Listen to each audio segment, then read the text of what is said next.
Olá, pessoal! Na Eucaristia, nada é normal, tudo é superlativo, tudo é grande, porque o próprio Deus feito carne é quem está presente nela. Sim, é Deus presente e fisicamente presente. É nisso que cremos, é essa nossa fé que escandaliza os incrédulos desde o início. Vem comigo!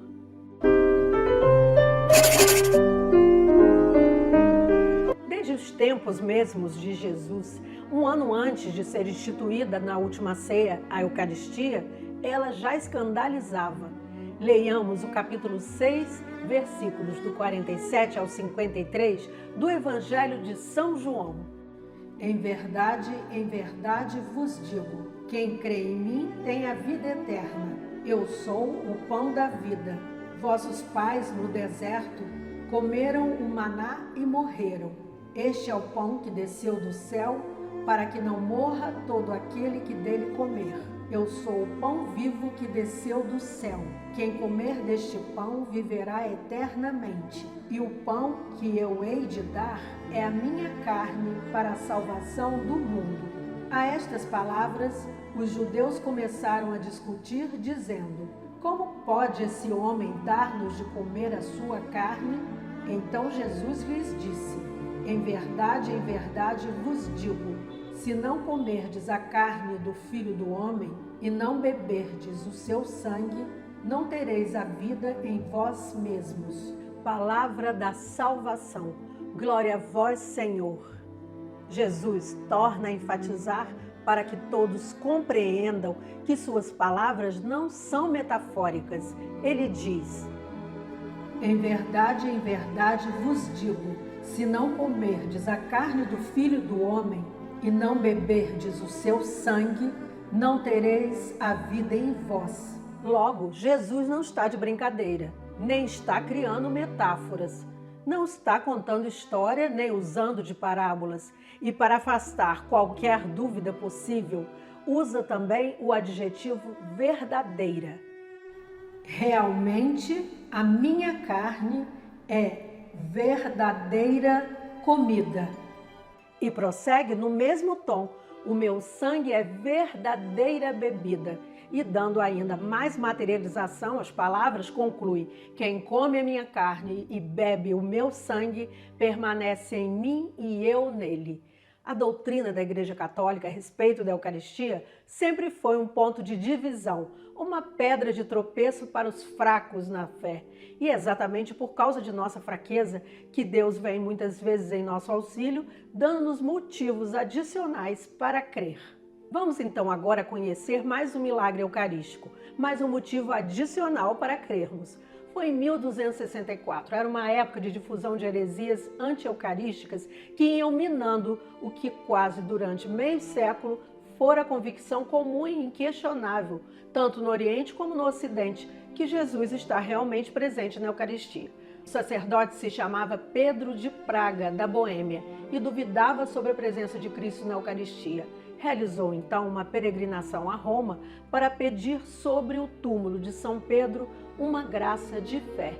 No caminho de volta, passou pela cidade de Orvieto, também na Itália, onde então residia o Papa Urbano IV.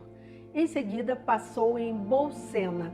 Lá na cripta onde estava o sepulcro de Santa Cristina, decidiu celebrar a missa e no momento de partir o pão, o sacerdote Pedro recebeu de Deus uma graça extraordinária. Ao partir a hóstia, viu diante dos próprios olhos escorrer sangue em abundância sobre o corporal, como é chamado o pano litúrgico, assim como escorreu também pela toalha do altar. Pedro ficou estupefato.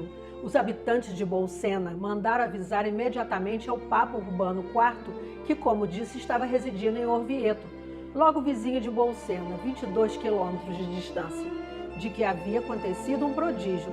Juntaram as toalhas do altar com o corporal e a hóstia consagrada e foram em procissão até Orvieto. O Papa, tão logo ouviu a novidade, partiu em procissão até Bolsena e, no meio do caminho, encontrou a caravana, que trazia as alfaias e a hóstia. Lá estava Jesus, sob aparências de pão, mas de um pão encharcado de sangue humano, verdadeiro, fresco, abundante. Ao ver o milagre, o Papa ajoelhou-se diante do corporal e pronunciou diante da relíquia eucarística as seguintes palavras: Corpus Christi.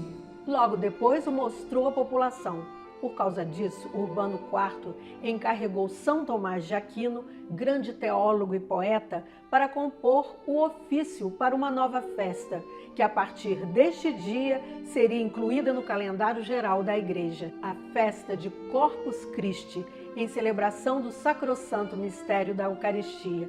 Mais tarde, o Santo Padre publicou a bula Transiturus, com a qual ordenou que fosse celebrada a solenidade de Corpus Christi em toda a igreja na quinta-feira depois do domingo da Santíssima Trindade. Em 1290 foi construída a belíssima Catedral de Orvieto, em pedras pretas e brancas, chamada de Lírio das Catedrais. É lá que é conservada esta santa relíquia, que pode ser apreciada em uma capela construída em honra a este milagre. O corporal sai em procissão todos os anos durante a comemoração de Corpus Christi e são presididas as celebrações eucarísticas na catedral. Começaram assim as grandes procissões eucarísticas, as adorações solenes, a bênção com o Santíssimo no ostensório. Por entre cânticos surgiram também os congressos eucarísticos, as 40 horas de adoração e inúmeras outras homenagens a Jesus na Eucaristia. Muitos se converteram em todo o mundo. Todo católico deve participar da procissão de Corpus Christi por ser a mais importante de todas que acontecem durante o ano, a única, onde o próprio Senhor sai às ruas para abençoar as pessoas, as famílias e a cidade.